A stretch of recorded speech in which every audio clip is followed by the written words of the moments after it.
Listen to the narrator's story. I don't think I will ever forget my first journey on a train, which I had in 1959. When I was a small girl, I suppose people didn't travel so much as they do now. The price of a summer holiday was much beyond most families' budgets.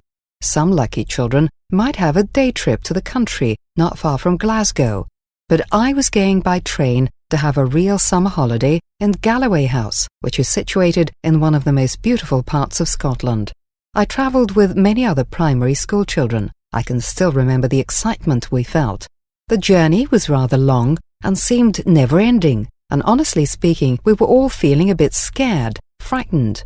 None of us had ever been away from our parents before, and most of the children had never even been on a train. Indeed, many had never left Glasgow, where we all lived. At last, we arrived at about 4 o'clock in the afternoon.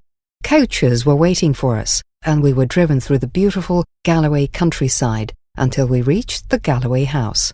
It was, and still is to this day, a remarkable place to visit. To us Glasgow children, it was the biggest house we had ever seen in our lives, and we stood looking at it in admiration. Inside, we ran up the stairs to our rooms. These all had names, and I remember the one I occupied was called Powton. At that time, I can remember I thought that it was a very strange name. When we went to dinner in the big dining room, we met some of the pupils from other Glasgow schools who were on holiday with us. There were 3 pupils from each of the 3 schools to each table. We all got to know each other so well, sitting around that table during our meals together.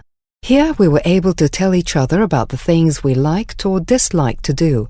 If someone was feeling a bit homesick, then this was where it was talked about, and we would all try to cheer up the person who was feeling a little bit sad. Back in the 50s and early 60s, no one had telephones at home, not to mention mobiles. A few years ago, my husband, our children and I stopped in at Galloway House when we were on holiday in the area. I was glad to see that they were just as impressed with the mansion house as I had been all those years before. They couldn't believe that I had once stayed in that strikingly awesome house, and they wanted to hear about every detail. The house was run as a residential school for children as far on as 1976.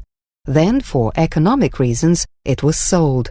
In 1985, the house changed hands once again, this time to be used as a private residence. The gardens are open to the public, though.